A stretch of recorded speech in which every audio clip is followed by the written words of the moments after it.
Welcome to Shenanigans Ensue with Mary SanGiovanni!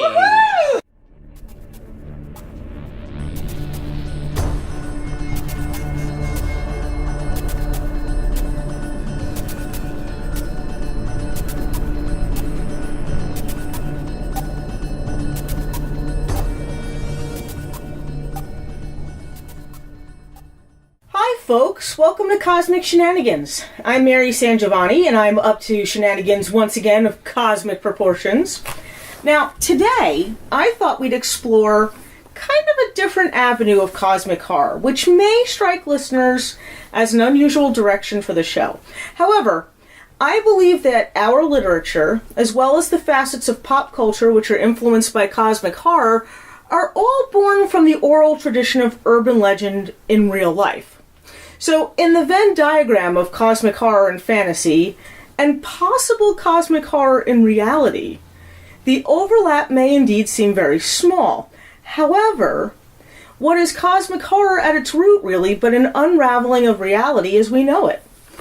Of a closer examination of mysteries once hidden suddenly becoming revealed, and of the possible cosmic implications of those revelations to that particular reality.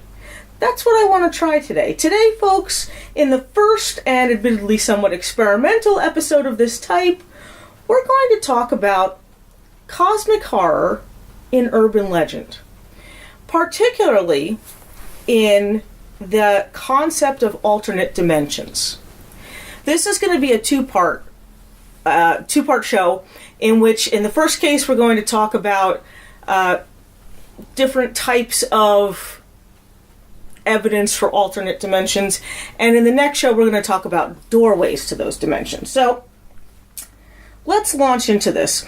This particular episode focuses kind of on people that may give us the impression that there may actually be other dimensions, parallel or otherwise, near our own. You may be familiar with a story about the man from Torrid.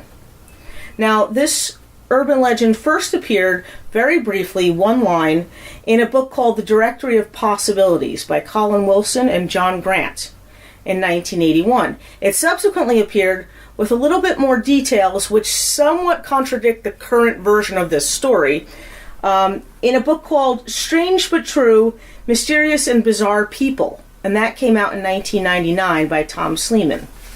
And as I said, there were variations to the story as it is today. While it may simply be an urban legend, as all of the things that we're going to talk about today are, this story, to me, implies at its core so many of the cosmic horror principles that have informed and helped develop and breathed an eerie kind of life into my own personal fiction from the very beginning.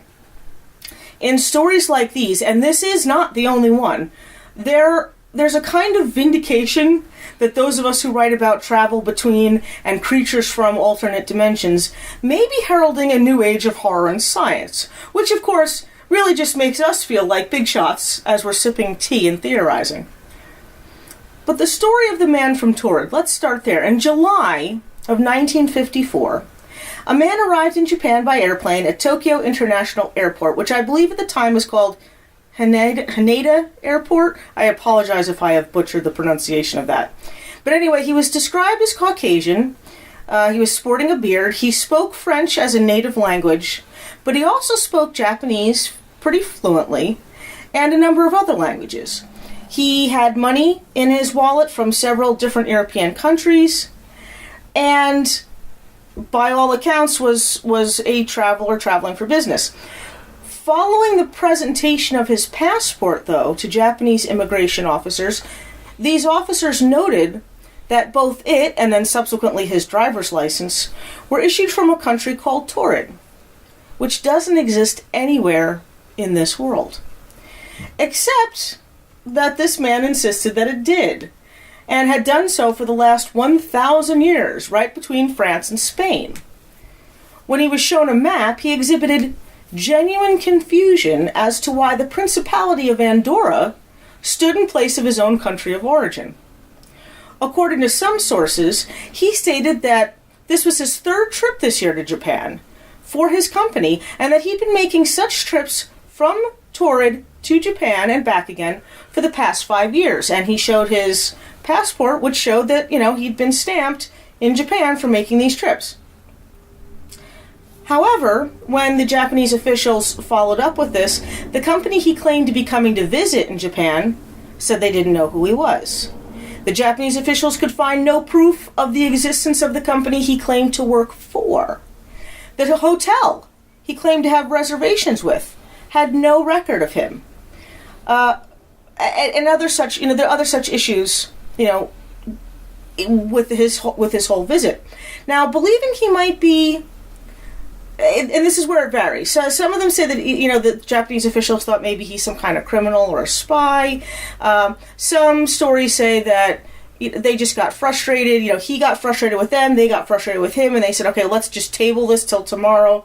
But basically what they did is they fed him, they got him dinner, and then they put him up in a hotel for the night. The hotel was one of the higher floors. There was only one window with no ledge. It was high above a very busy street.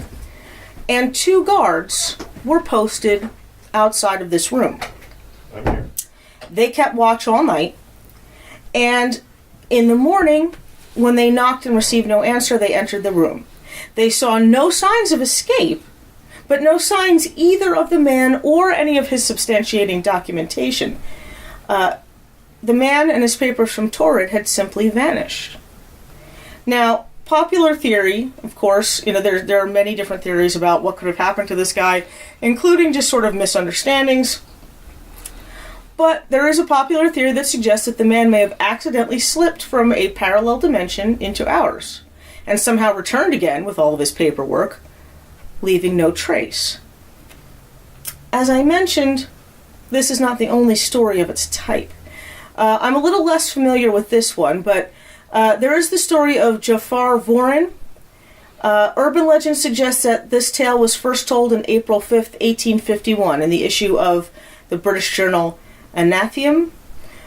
More extensively, though, the account is better known by the better known account of this is John Timms, who wrote about Warren in his 1852 Yearbook of Facts in Science and Art, which was praised for its accuracy by other publications of the time. So this guy, had some credibility. Now, I'm going to read to you the account of this incident as Timms wrote it, okay? Quote, "We found it attested in the correspondence of Berlin that at the end of 1850 a stranger was picked up in a small village of the district of Liebes, near Frankfurt on the Oder, whither he had wandered no one could tell whence. He spoke German imperfectly, and had all the marks of a Caucasian origin. On being questioned by the burgomaster of Frankfurt, the stranger said his name was Jafar Vorin, and that he came from a country called Luxaria, situated in the portion of the world called Sacria. He understands, it is affirmed, none of the European languages except, we must suppose, the broken German, but reads and writes what he calls the Laxarian and Abramian tongues.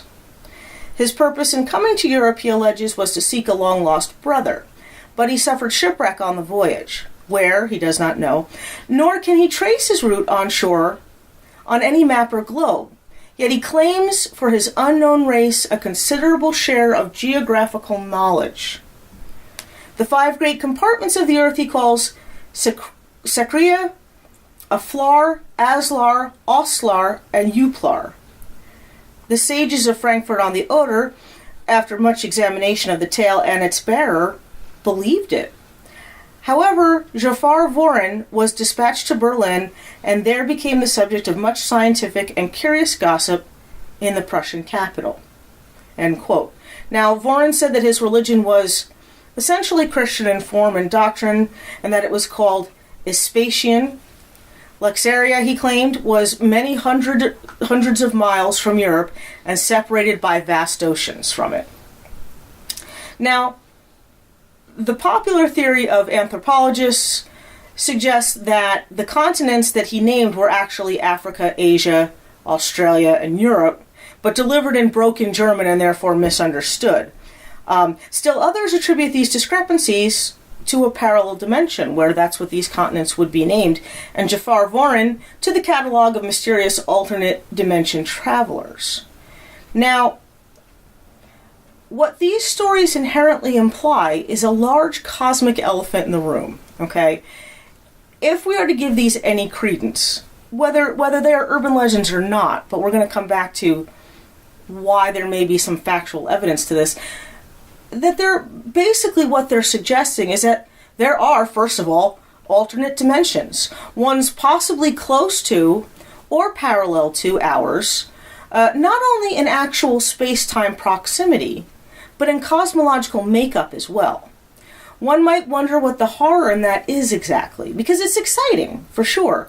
But as cosmic horror so often insidiously does, there's a potential revelation there which decentralizes our whole universe at best. It dwarfs our agency in the cosmos. See, these men, if they had indeed come from another dimension, were, by all reports, genuinely bewildered as to how they had come here.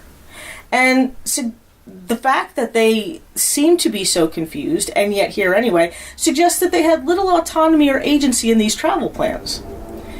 If the possibility that we could accidentally slip into and out of pockets of time or space, of known reality into shades and slivers of alternate realities, or from one whole and fully formed dimension into another, no matter how similar, it could explain things like where people go when they go missing, as I posited in my Develop for Emmy.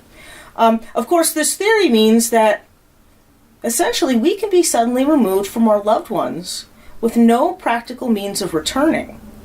And it can happen anywhere, to anyone, at any time, seemingly at random. And there's something pretty terrifying about that.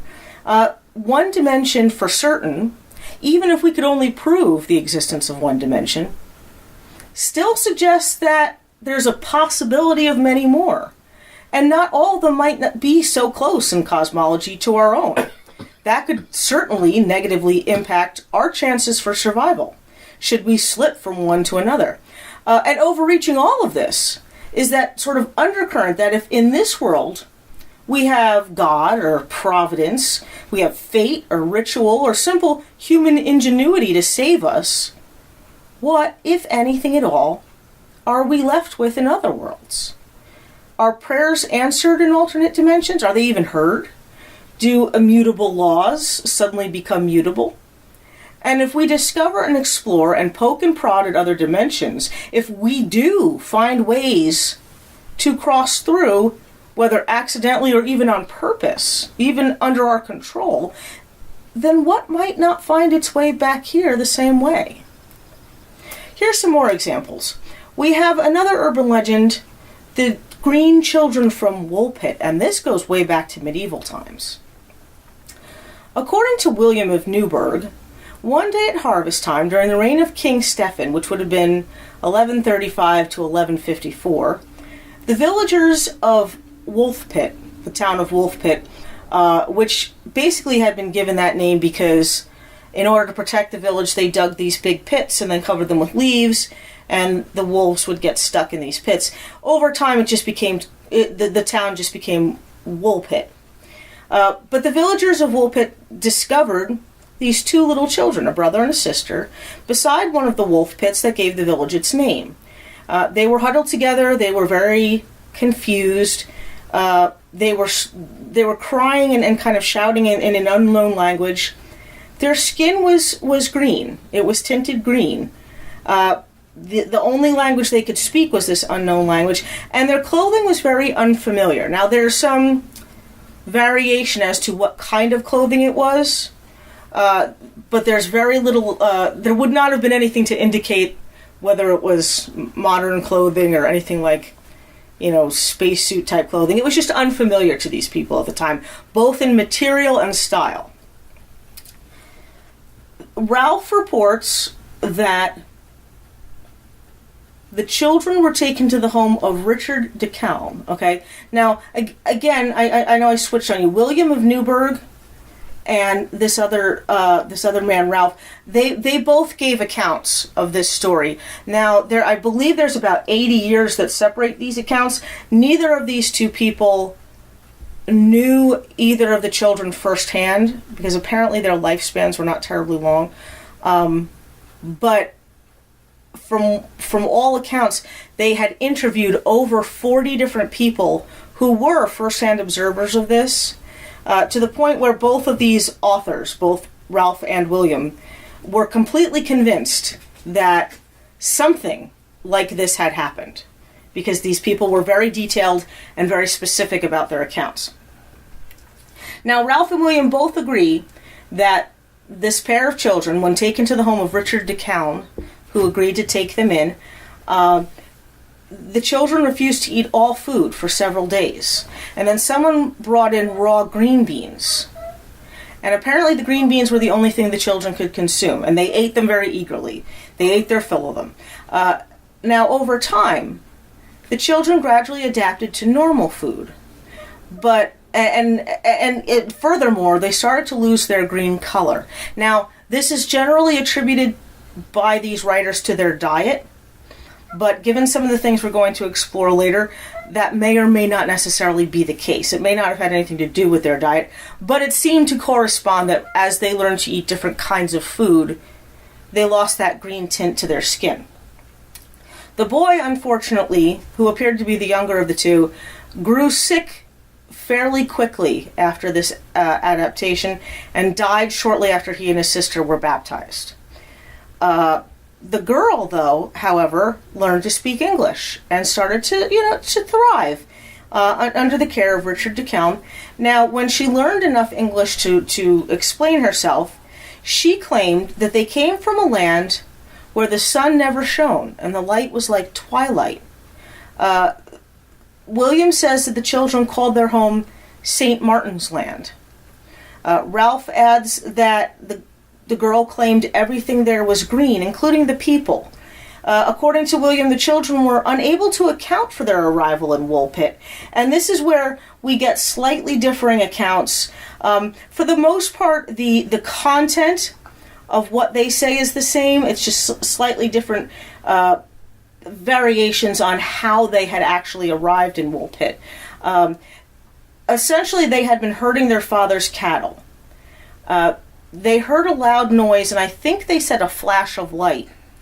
And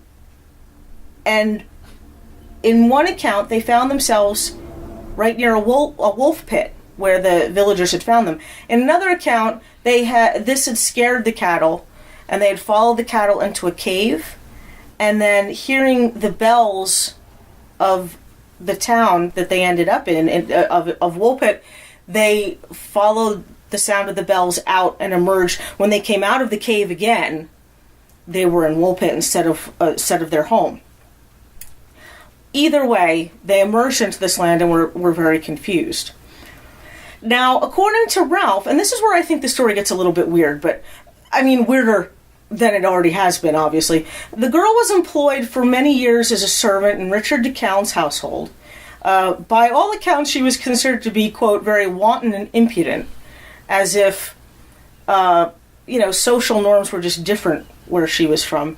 William says that she eventually married a man from King's Lynn, about 40 miles from Woolpit, where she was living. She basically lived out the rest of her life there.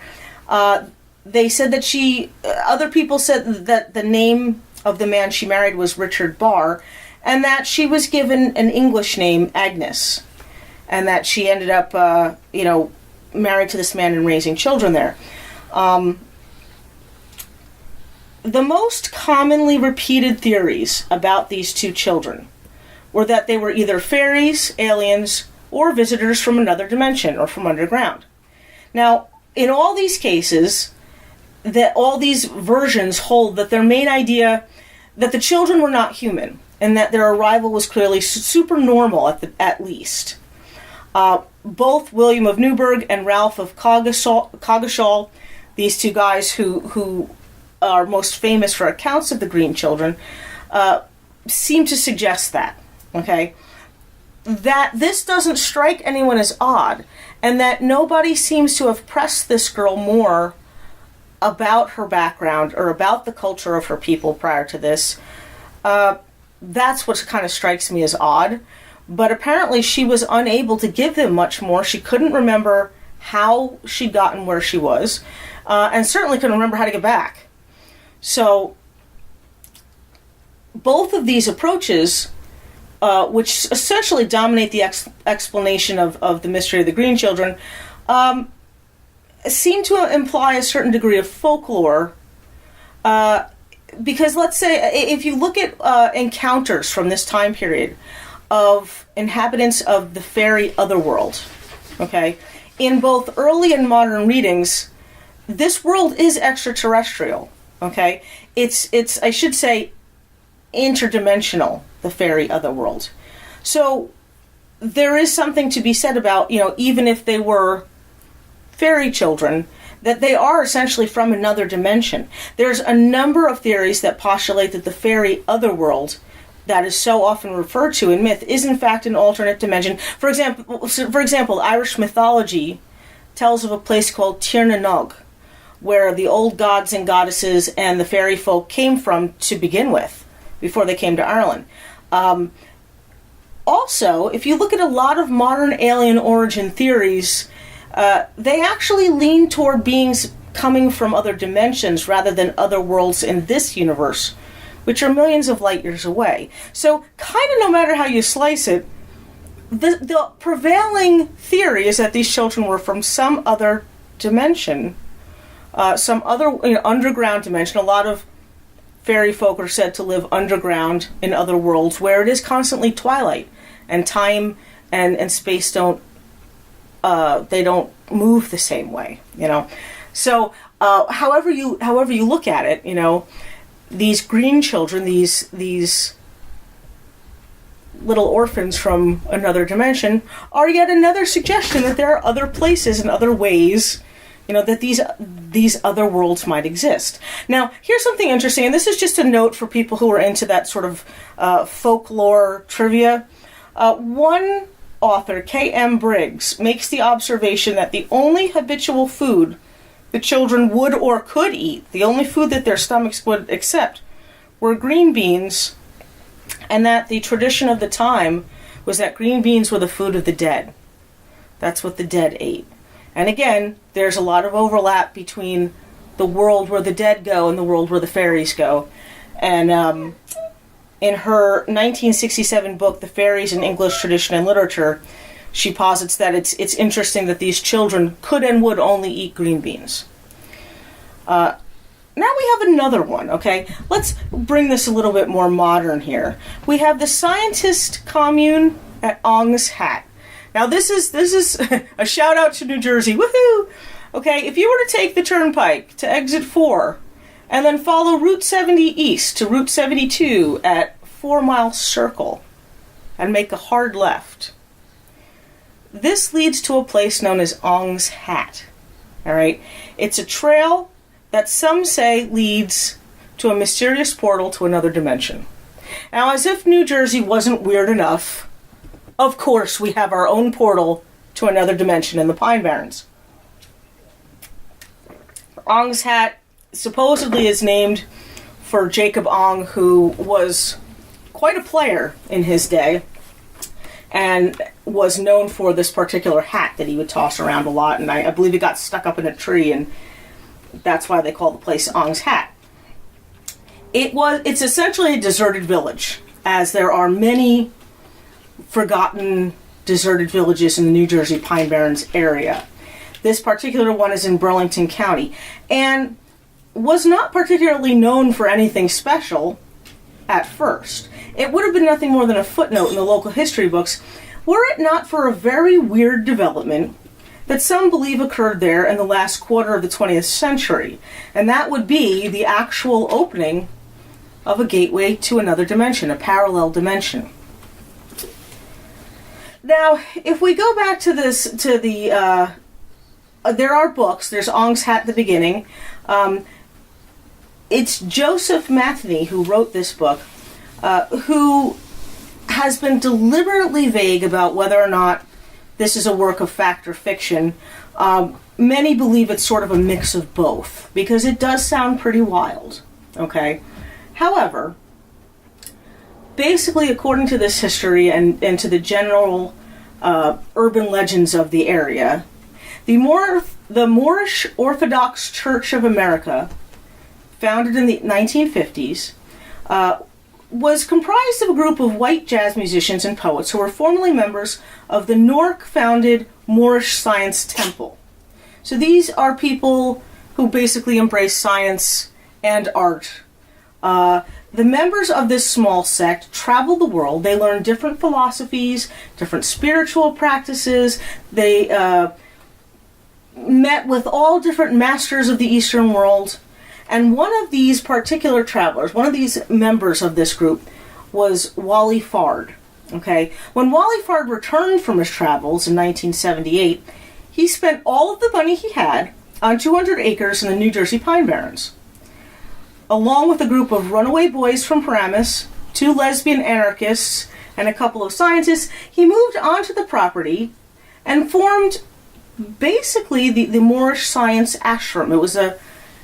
It's kind of a cult. Let's call it what it is. When you get down to what this is, it was essentially sort of a cult. He published Xerox newsletters about his beliefs, and this drew other interesting people to his particular group. 2 of the people that came to live in this commune were Frank and Althea Dobbs. Okay? They were twins, scientists who had been raised in a Texas UFO worshipping cult that was founded by their father. They had previously worked at Princeton, but had been subsequently fired when the series of equations that led to what they called cognitive chaos were considered fringe science, too much fringe science for Princeton. So they were essentially, booted from Princeton, and they made their way to the Pine Barrens, to Ong's Hat, to this community, and set up a laboratory there where they started doing experiments in cognitive chaos. Their theories essentially promoted the idea that people could tap into unused portions of their brains and do things such as stop aging and purge diseases from their systems simply by the use of their mind. The ashram used their research to found the Institute of Chaos Studies. Now, what happened, according to these somewhat sketchy accounts here, is that they had stumbled upon an extraordinary, bizarre device that came to be known as the gate. Now, what this gate is, there's some vague description here. It was one of a series of devices that the scientists referred to as the egg. And they hooked people up to computers, charted their brainwaves, experimented with sex, drugs, and other mind wave manipulators to try to figure out how to control the chaos they found within their mind. And they connected all this to different versions of the egg, okay, as they develop it. Now, the 4th version of the egg, which I believe essentially became the gate, was tested on one of the Paramus runaways. When it was activated, both he and the device itself disappeared. Moments later, they were rematerialized, and the boy claimed that he had traveled to the dimension next door to ours. And this was the opening of the gate. Now, when there was a chemical spill, okay, this group of people had to leave the Pine Barrens, okay? It was leaking, actually. It was a chemical spill at Fort Dix that was leaking nuclear material into the area, so it wasn't safe for them to stay there. Instead of fleeing outward, though, apparently they fled interdimensionally. They used the gate to transport themselves and all of their possessions into an alternate dimension. And from accounts, and here's again where it's a little bit vague, because who had come back to tell us this? In this dimension, they still lived in Ong's Hat, but it would be an Earth. It was a version of Earth where there were no other people. It was an actual empty version of Earth, an alternate dimension of Earth where no humankind existed at all. From what I understand from other accounts, people did go out there to try to find them. And there are remnants of the buildings they lived in. But, and I suppose some at the time, they had found some of the writings of these people, but their possessions essentially were gone, and all trace of these people were gone. So, in this particular episode, we looked at different people and their appearing and disappearing as potential suggestions of alternate dimensions.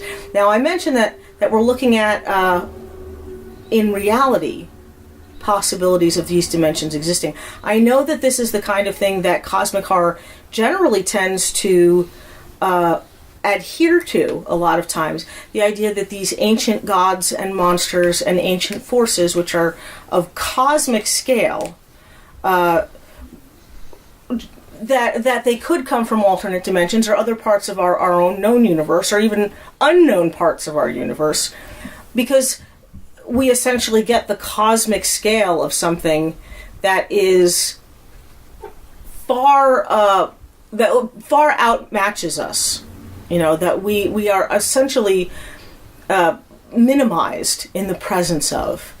And if we are tiny little parts of one universe, the idea that there's a multiverse out there, I think is in some ways it is exciting, but it's also a little terrifying, because it is a huge part of the unknown. And as Lovecraft always said, the oldest and greatest emotion of mankind is fear, and the strongest fear is fear of the unknown.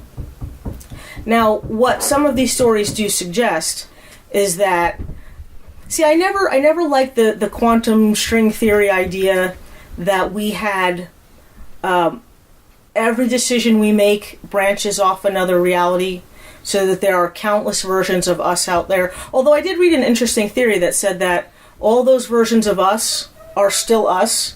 Like, it's like one soul with spokes out into all these different directions. And we are essentially living a number of lifetimes all at the same time. Which is sort of dizzying, especially dizzying for the context of what we're talking about here. What I think a number of these stories suggest is that there are other universes out there. They may or may not be anything like ours. They may not have the same physics. They may not have exactly the same science. They may be close. There may be a number of similarities, like there may be Earth-like planets, or even versions of Earth which have, some significant change, but are maybe not direct parallels and direct overlaps. And I not only subscribe to this theory because I feel so much of cosmic horror and my own fiction adheres to it, but because it sounds plausible to me from a scientific standpoint. And at least going back as far as 2015, and honestly, I'm sure much farther back at least to the 70s and 80s, there has been scientific quantum physics that suggests that there are other dimensions out there. Now, we're going to talk about some of those in the next episode when we talk about doorways, but there is science that suggests and does seem to back up the concept that Lovecraft may not have been so far off, that all these cosmic horror stories that suggest alternate dimensions, there may have been something to that. And much like in Call of Cthulhu, the ability of the brain to correlate all of these events and put them all together and see this greater picture, that can be overwhelming. That can be kind of a big super wow moment, and a big super scary wow moment if we look at all the possibility of what those other dimensions, what those other universes, or even slivers of universes or pieces of universes, what those places could possibly contain. So that's it for this week. I hope you enjoyed Cosmic Shenanigans. If you do enjoy it and want to listen to past and future episodes, You can find them on iTunes, Spotify, Stitcher, iHeartRadio, now on YouTube, on Brian Keene's YouTube. They are streaming on that.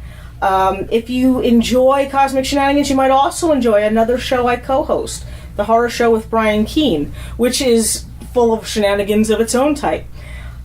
You can check out our engineer, Dave Thomas. You can check out his Twitch channel where he plays video games and yells at his kitty cats. Most nights on twitch.tv/Meteor Notes.